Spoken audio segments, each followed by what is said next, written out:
Hello guys, it's me MP back with another video. This time it's a video on how powerful is the cast from Godzilla Dominion, arguably the weakest cast in the Monsterverse aside from Skull Island. It's a video I thought of because I've recently revised a lot of my scaling on them, but before I start, I am only scaling the relevant titans in this video. So with all of that said, please enjoy the video, people.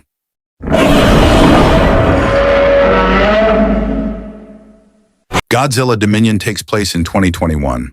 Shortly after his fight with King Ghidorah, he was in a very battered, bruised state. During their initial fight in Boston, we saw that in his supercharged or nuke-amped state, Godzilla and base King Ghidorah had a very even fight where they went back and forth. They were pretty much 50-50, but you could give Ghidorah the slight edge in this, or Godzilla the slight edge. It's really close. Now, Godzilla started kicking Ghidorah's ass after Mothra distracted him. However, the moment Ghidorah bit into a power grid, he started gaining a massive advantage. He was capable of one-shotting Godzilla just by dropping him. Hell, even a minor graze already scarred Godzilla's head. It was very clear that Godzilla was severely wounded by both base King Ghidorah and power grid amped King Ghidorah. But the damage power grid amped Ghidorah caused was particularly severe, as he cracked Godzilla's dorsal plates just by dropping him from the sky. We can still see these cracked dorsal plates during Godzilla vs. Kong. Mothra sacrificed herself to power up the Big G as he was close to death. While the energy was flowing, Ghidorah bit onto his neck to absorb a decent bit of it, but the device known as the Orca distracted Ghidorah long enough for Godzilla to recover and end up becoming Burning Godzilla. After using all three of his pulses, Godzilla, in his new burning state, finally defeated Ghidorah for good. So we know by the events of Dominion, Godzilla is extremely weakened. After his fight with King Ghidorah, he was drained to his core and was extremely hungry. He is very tired too. Godzilla arrives in Savannah, Georgia to stop Scylla. The fight starts with Godzilla grabbing Scylla. Scylla cuts into Godzilla's hides, making him bleed and overwhelming him. Godzilla struggles breaking free from her grasp as she uses her ovipositors to restrain his head. Godzilla uses his physical strength to break free from Scylla's grip, and he slams her into the coastal industrial area, triggering massive explosions from the surrounding oil/fuel tanks. The fiery blast disorients and severely burns Scylla. This definitive blow breaks her spirit, forcing her to flee the battlefield in fear and submit to his authority.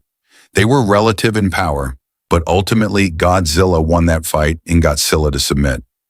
We have the scene where he tells Behemoth and Amhuluk to shut the fuck up, so let's skip it, because it is irrelevant. We also have him constantly swimming, so let's skip this too. Let's skip everything and go on to the Tiamat fight. The battle begins when Godzilla enters a deep oceanic trench to reclaim an old lair, only for Tiamat to launch a vicious ambush from the darkness. She immediately utilizes her superior aquatic speed and serpentine body to coil tightly around Godzilla, dragging him down into a massive, churning underwater maelstrom that completely strips him of his momentum. As Godzilla struggles to break her crushing grip, Tiamat unleashes a cloud of toxic, yellow-colored phosphoric ink directly into his eyes, blinding him and causing intense physical agony. Blinded, disoriented, and being dragged deeper into the abyss, Godzilla is relentlessly bitten by Tiamat as she constricts him further, aiming to suffocate the king of the monsters in her domain. The struggle reaches a breaking point inside an underwater tunnel, where Tiamat pulls Godzilla upward into a subterranean air pocket, inadvertently giving him the structural footing he needs. The moment they break the water's surface, Tiamat lunges to bite his neck, but Godzilla utilizes his massive physical strength to catch her by the throat, violently slamming her serpentine body onto the cavern's rocky floor. Now possessing the land advantage, Godzilla ruthlessly stomps on Tiamat and overpowers her with pure suffocating brute force until she can no longer constrict him. Battered and pinned beneath his massive foot, Tiamat lets out one last defiant screech, which Godzilla instantly drowns out with a deafening, alpha-level roar directly into her face. Recognizing his absolute physical dominance, Tiamat finally ceases her resistance, untangles herself, and slithers back into the dark ocean depths in complete submission. They were pretty relative at first, but in the end, Godzilla came out on top. After defeating Tiamat, he decided to take a rest because he was too tired to keep on going at this point. Now that I have addressed the basic background, we will now be scaling each cast based on feats and statements. So, let's start off with Dominion Godzilla and base Scylla. Godzilla's and Scylla's scalings. So starting off with Godzilla and Scylla's, we will be going over how powerful is GXK Scylla first to get an idea on how powerful Dominion Godzilla and Scylla are. GXK Scylla absorbed 30 nuclear missiles and 5 power plants, and each missile and power plant should be a 0.1 plus amp. This would get her to be about 3.5 times more powerful than Dominion Scylla. The reason why the power plants and missiles should each be a 0.1 plus amp instead of a 1 plus amp is because there is no reason for it to be a huge amp, as it being a 3.5 times amp is consistent with the performance against Godzilla compared to Tiamat. Tiamat got a higher amp since Dominion, and as a result was doing better against Godzilla, at least when it came to AP. So yes, GXK Scylla is indeed 3.5 times more powerful than Dominion Scylla. I used to say around 35 times with an old calc my friend Gamera made, but I stopped using it and he did too because it seemed ridiculously high. It got Dominion Godzilla to be only 1.33% full power, or about 75 times weaker than a full power base Godzilla, which is why the calc was terrible. Around 1% or more. It's not possible for Dominion to be 75 to 100 times weaker than his full power self. We know an animal wouldn't even be able to walk while at only 1%, meaning it already disproves the calc. If he was at 1% or around that, he wouldn't be able to fucking move, because no creature at 1% can walk or even move. So yeah, that's why we use 0.1 plus for each amp instead of 1 plus.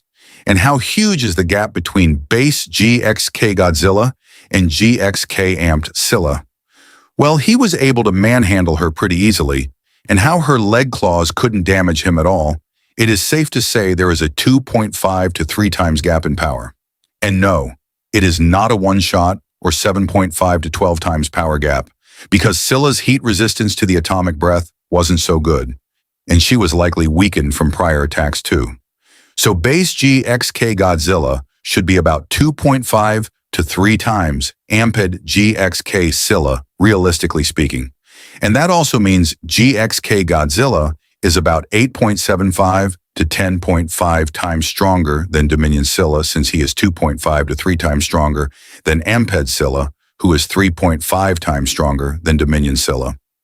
Now, how does Dominion Godzilla compare to Dominion Scylla? Well, we know they are relative in power because both can injure, overwhelm, and restrain each other. However, Godzilla is still shown to be physically stronger than her, even if it is by a little bit. She is still shown to make him bleed and shit, so he should be about 1.2 times stronger than her, since they are still relative no matter what way you look at it. Dominion Scylla is 9.5 to 11.4%. Base Godzilla's power, or about 8.75 to 10.5 times weaker, and Dominion Godzilla is 1.2 times base Scylla's power, so he would be about 11.4 to 13.7% full power, or about 7.3 to 8.8 times weaker than a full power base Godzilla, to be precise. I will preferably go with a mean of 12.6% full power for Dominion Goji and 10.45% base Godzilla for Dominion Scylla. Also, it's worth noting Dominion Goji is not exactly at the brink of death, but very disgustingly weakened regardless. So we will be comparing GXK Scylla, Dominion Godzilla, and Dominion Scylla to G19/G24, or simply just base Godzilla, to determine how weak they are compared to him at least. GXK Scylla would be about 33.33 to 40% base Godzilla. Dominion Godzilla would be about 11.4 to 13.6% full power, and Dominion Scylla would be about 9.5 to 11.4% base Godzilla. Now it's time to go over how Dominion Scylla and Dominion Godzilla scale in terms of tier scaling. Base Godzilla's physical attacks and atomic breath scale to about 245 megaphos. His durability is about 3 times his attack potency. His combat speed is 8 times the speed of light, and his lifting strength is anywhere from 23 to 46 million tons. Now let's downscale that to Dominion Goji. His atomic breath and physical AP is about 28 to 33.3 megaphos or solar system level. His durability is 3 times his AP. His combat speed is 3.2 to 3.46 times the speed of light. And his lifting strength is anywhere from 2.62 to 6.26 million tons. Now what about Dominion Scylla? Well, her case is a bit different. Her physical attacks are inferior to Dominion Goji's by a small 1.2 times gap. So let's say her attack potency is 23.3 to 28 megaphos, which is solar system level. Her durability is hard to quantify, but it should be her attack potency. Her combat speed is around the same as Godzilla's, or about 3.2 to 3.46 times the speed of light. And her lifting strength is anywhere from 2.185 to 5.244 million tons.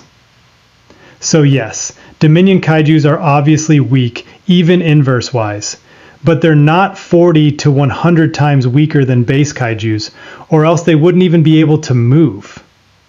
You can walk while at 8 to 10%, which would be very consistent as a minimum number for Dominion Goji, with it being 11.4 to 13.7% most consistently, with a mean of 12.6%.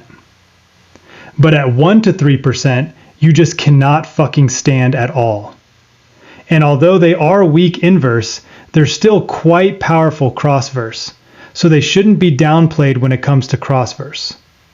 Their scaling is still decent regardless, even if it's weak next to the rest. Sorry, Skull Island, but you're probably the weakest cast and get carried hard by Camazotz and King Kong. Behemoths and Amhuluk's scalings. Moving on to Behemoth and Amhuluk, their scaling is simply trash and they're almost fearless basically. Dominion Godzilla nearly two-shotted Amhuluk, meaning Amhuluk is no less than 5 times weaker than Dominion Godzilla. He was already bleeding from one throw from this Godzilla, and Godzilla just needed to roar to get Amhuluk and Behemoth to shut the fuck up. Behemoth is also trash because he gets scaling from Amhuluk at most, and even then Behemoth is like 2 to maybe 2.5 times weaker than him, since he was getting overwhelmed like a bum. Amhuluk is a 2-shot gap, or 5 times weaker than an 11.4 to 13.7% full power Godzilla, so he should be about 2.28 to 2.74% base Godzilla's power. As for Behemoth, he should be about 1.14 to 1.37% base Godzilla's power, or 0.912 to 1.1% base Godzilla's power. They're extremely weak, I know, but I think everybody knew that, Lamau. So in terms of attack potency, Amhuluk is about 5.6 to 6.7 megaphos, or solar system level, and that should backscale to his durability. His combat speed is around 3.2 to 3.46 times the speed of light, and his lifting strength is anywhere from 500,000 to 1.26 million tons.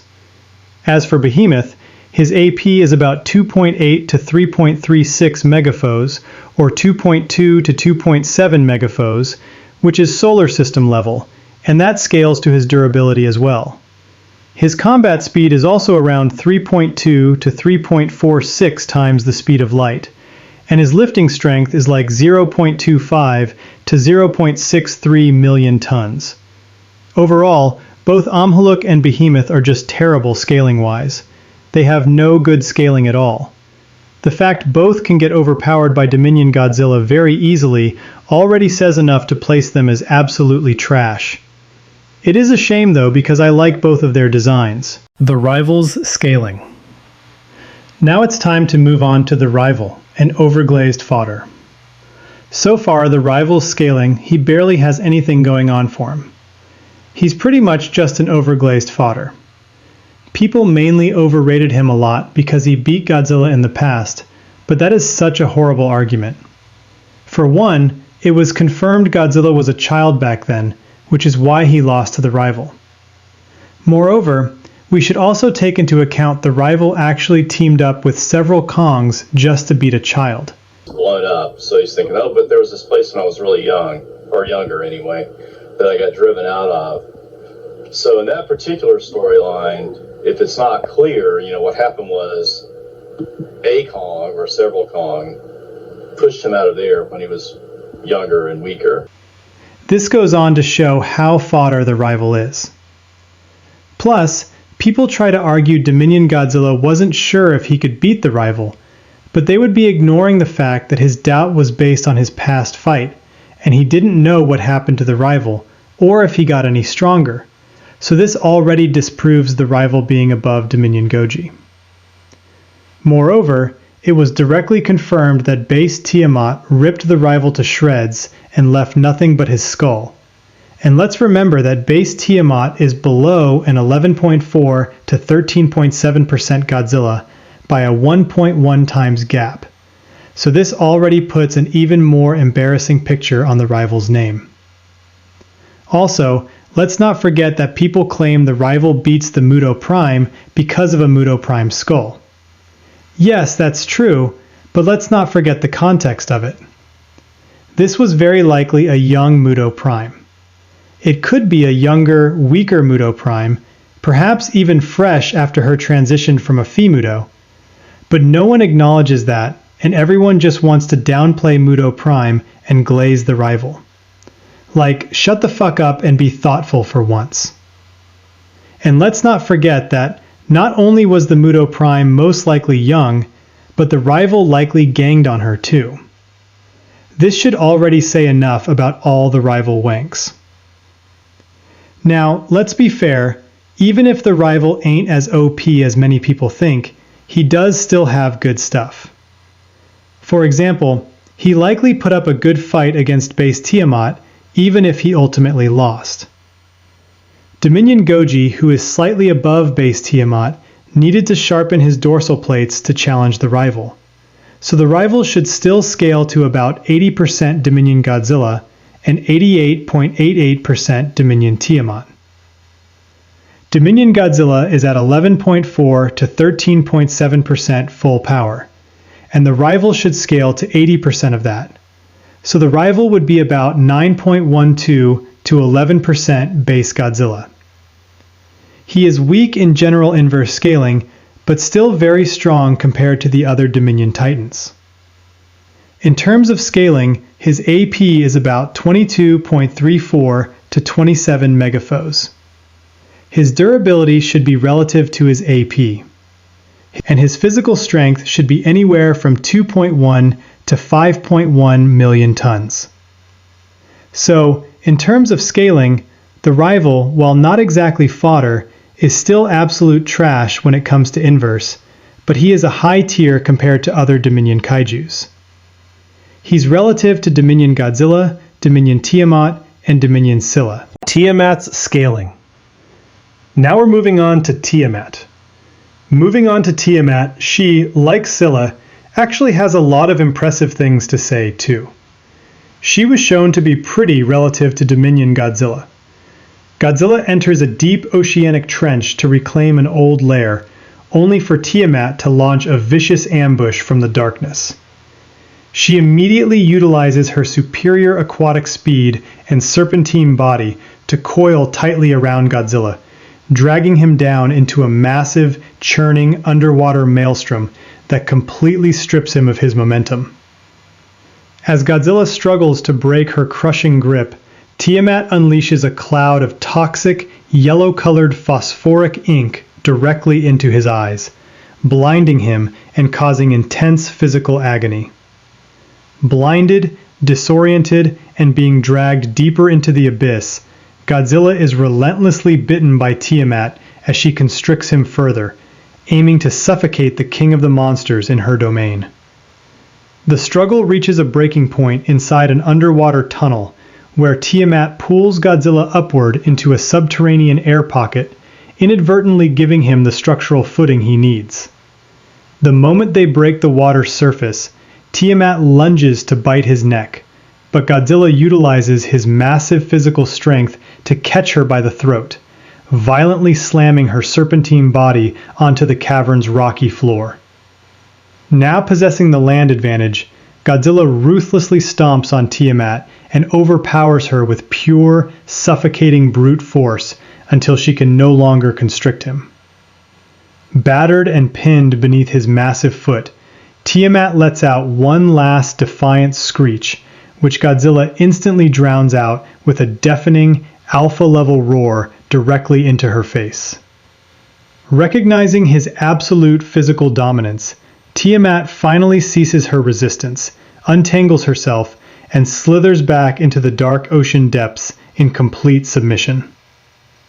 They were pretty relative at first, but in the end, Godzilla came out on top. Since Tiamat is relative to Dominion Godzilla, ever if she is only slightly weaker, she should be about 1.1 times weaker than Dominion Godzilla. Dominion Goji is 11.4 to 13.7% full power. So realistically, this means Tiamat is about 10.36 to 12.45% base Godzilla. They should still be relative because she can still restrain and damage him, and Godzilla can do the same. So they were evenly matched with a slight edge to Godzilla. Tiamat is 1.1 times weaker than an 11.4 to 13.7% Godzilla, so she would be about 10.36 to 12.45% base Godzilla. This means, in terms of scaling, her AP is 25.4 to 30.5 megaphos. Her durability should be somewhat relative to her AP. It's not quantifiable. And her physical strength is around 2.38 to 5.7 million tons. So, for a Dominion kaiju, she is still extremely OP. She was powerful enough to cut through Dominion Goji's hide and go bar to bar with him physically, which is pretty fucking impressive. This shows that even Dominion weakened kaijus are still strong crossverse, even if they're fodder inverse. Like Scylla, she actually has good things to say for her scaling, since she is relative to Dominion Goji. Scaling conclusion. I know I haven't scaled all Dominion Titans, but I specifically decided to scale the relevant ones because they're the only ones that interest me. So, in terms of scaling, it would be Dominion Godzilla at first place, Dominion Tiamat at second place, the rival at third place, Dominion Scylla at fourth place, Amhuluk at fifth place, and Behemoth at sixth place. The main four are relative to each other and are vastly superior to the fifth and sixth ones. Dominion Titans are obviously weak inverse, but not to the degree I thought, and they are horrifying in crossverse topics. There isn't much to go over.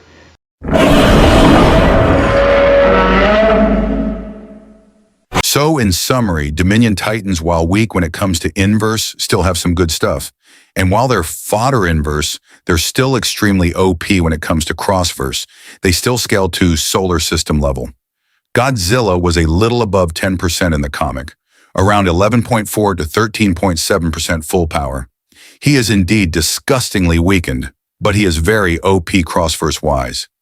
Godzilla is the strongest in the comic, followed up by Tiamat, which is followed up by Scylla and the rival, which is followed up by Amhuluk, which is followed by Behemoth.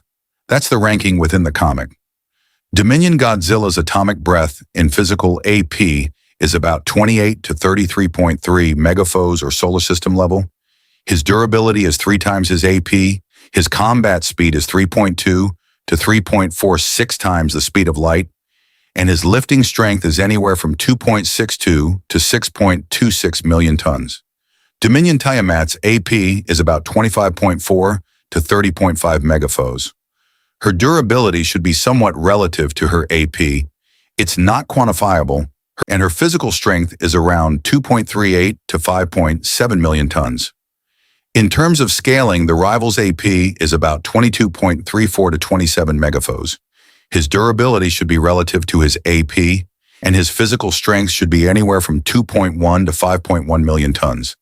Dominion Scylla's attack potency is 23.3 to 28 megaphos, which is solar system level.